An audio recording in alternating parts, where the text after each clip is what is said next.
नमस्ते विद्यार्थी मित्रांनो, ज्ञानप्रभा या आपल्या चॅनलमध्ये तुमच्या सगळ्यांचे पुन्हा एकदा स्वागत. मित्रांनो, आपण MPSC PYQ पाहत आहोत. विज्ञान या विषयामध्ये टिश्यू हा जो घटक आहे त्यावर MPSC आयोगाने मागील काही वर्षांमध्ये त्यांच्या प्रश्नपत्रिकेमध्ये जे काही प्रश्न विचारले आहेत तर ते आपण या ठिकाणी स्पष्टीकरणासहित पाहणार आहोत. चला तर मग सुरू करूया. आजचा पहिला प्रश्न आहे मित्रांनो, कोणती प्राणीपेशी मेदाचे संश्लेषण, संग्रहण आणि चयापचय करते? MPSC 2014 चा प्रश्न आहे. अशी कोणती प्राणीपेशी आहे मेदाचे संश्लेषण, संग्रहण आणि चयापचय करते? तर या प्रश्नाचं अचूक उत्तर आहे मेदउती म्हणजे ॲडिपोज टिश्यू. स्पष्टीकरण पाहूयात. मेदउती शरीरात चरबी साठवतात. या उती ऊर्जा स्रोत म्हणून देखील कार्य करतात आणि मेदउतीचं आणखी एक कार्य म्हणजे थंडीपासून ते शरीराचे संरक्षण करतात. इतर ऑप्शन्स जे आहेत त्याच्यामध्ये अभिस्तर उती आणि संयोजी उती, स्नायू उती अशी नावं आहेत. तर त्या उतींचं देखील कार्य काय आहे ते आपण पाहूया. अभिस्तर उतीचं कार्य आहे संरक्षण करण्याचं, संयोजी उतीचं कार्य आहे जोडणी, तर स्नायू उती हालचालीमध्ये सहभागी होतात. पुढचा प्रश्न पाहूयात. वनस्पती शास्त्रानुसार फायबर वनस्पतीपासून ब्लास्ट फायबर्स मिळवतात. प्रत्यक्षात ते वनस्पतीच्या खालीलपैकी कोणत्या भागात असतात? म्हणजे ब्लास्ट फायबर वनस्पतींपासून मिळवलं जातं, तर हे जे फायबर आहेत तर ते वनस्पतीच्या कोणत्या भागापासून मिळवलं जातं असा प्रश्न आहे MPSC 2013 चा. तर याचं अचूक उत्तर आहे रसवाहिन्या. वनस्पतींमध्ये दोन प्रकारच्या वाहिन्या उती असतात, रसवाहिन्या आणि जलवाहिन्या, फ्लोएम आणि जायलेम असं त्यांचं इंग्रजीमधील नाव आहे. ते देखील लक्षात ठेवायला पाहिजे. याचं स्पष्टीकरण पाहूयात आपण. बास्ट फायबर्स जे आहेत ते रसवाहिन्यांत आढळतात. हे वनस्पतीला यांत्रिक आधार देण्याचं काम करतात. याची उदाहरणं जर सांगायची झाली तर ताग आणि आंबाडी ही यांची उदाहरणं आहेत, ज्यांच्यापासून बास्ट फायबर्स मिळवलं जातं. आणि त्या कोणत्या उती असतात तर त्या रसवाहिन्या म्हणजे फ्लोएम या प्रकारच्या उती असतात. तर जलवाहिन्यांचं कार्य काय आहे? जलवाहिन्यांचं कार्य आहे पाणी वहन करण्याचं आणि मुळांचं तर आपल्याला माहिती आहे की पाणी शोषणाचं कार्य हे मुळांचं आहे. पुढचा प्रश्न पाहूयात. Question number 3. क्वेश्चन आहे, बियांच्या कडक कवचामध्ये कोणत्या प्रकारच्या उती किंवा टिश्यू आढळतात? STI 2012 चा प्रश्न आहे. तर बियांचं जे कडक कवच असते त्याच्यामध्ये दृढ उती म्हणजे स्क्लॅरेन्कायमा या उती असतात. इतर ऑप्शन्सचं पण आपण स्पष्टीकरण पाहूयात. दृढ उती म्हणजे काय ते पण पाहूयात. बघा, दृढ उती म्हणजे काय तर त्या मृत पेशींनी बनलेल्या असतात. दृढ उती हा पॉइंट लक्षात ठेवा. दृढ उती या मृत पेशींनी बनलेल्या असतात, त्या जिवंत नसतात. या बियांच्या कवचाला कडकपणा देतात. बियांच्या कवचाला कडकपणा देण्याचं कार्य दृढ उती म्हणजे ज्या मृत पेशींच्या बनलेल्या असतात त्या उती करतात. यात लिग्निनचा जाड थर असतो. कोणत्या रसायनाचा जाड थर असतो तर लिग्निन याचा जाड थर या स्क्लेरेन्कायमा किंवा दृढ उतीमध्ये असतो.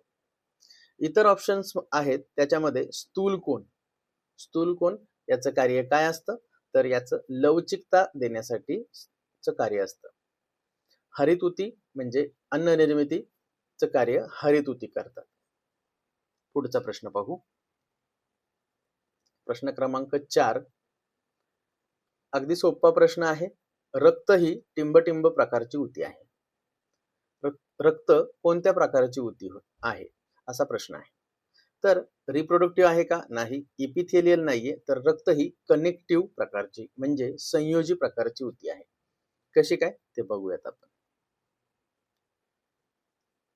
बघा, रक्त काय करतं? रक्त शरीरातील विविध भागांना जोडण्याचं काम करतं. त्यामुळे रक्त ही संयोजी ऊती म्हटलं जातं. याला द्रव संयोजी ऊती असं देखील म्हटलं जातं. आणि रक्तामध्ये अनेक प्रकारच्या पेशी असतात. समान कार्य करणाऱ्या पेशींच्या समूहाला आपण ऊती म्हणतो. म्हणजे रक्त ही देखील एक प्रकारची ऊती आहे आणि ती इतर अवयवांना जोडत असते. म्हणून रक्त ही संयोजी ऊती या प्रकारात मोडते. हा मुद्दा लक्षात ठेवा. यात रक्तद्रव्य म्हणजे प्लाझ्मा हा मुख्य घटक असतो. अभिस्तर ऊती ही कुठे असते तर त्वचेमध्ये. आणि स्नायू ऊती तर ती हालचालीमध्ये उपयोगी ठरते. प्रश्न क्रमांक 5 पाहूयात. खालीलपैकी कोणता घटक रसवाहिन्या म्हणजे फ्लोएम मध्ये अंतर्भूत नाही? गट क मुख्य 2018 चा प्रश्न आहे. या प्रश्नाचं अचूक उत्तर आहे वेसल्स. वेसल्स हा घटक रसवाहिन्यांमध्ये अंतर्भूत नाही. याचं स्पष्टीकरण पाहूयात आपण.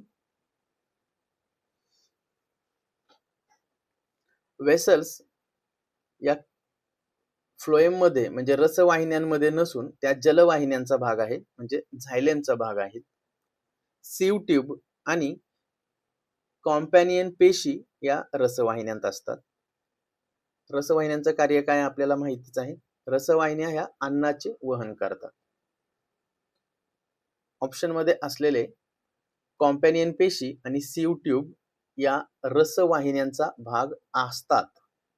तर आपल्याला प्रश्न काय विचारला होता की रसवाहिन्यांचा भाग कोणता नाहीये? तर वेसल्स ज्या के जलवाहिन्यांचा म्हणजे झायलेमचा भाग आहे. पुढचा प्रश्न पाहूया. प्रश्न क्रमांक 6. खालीलपैकी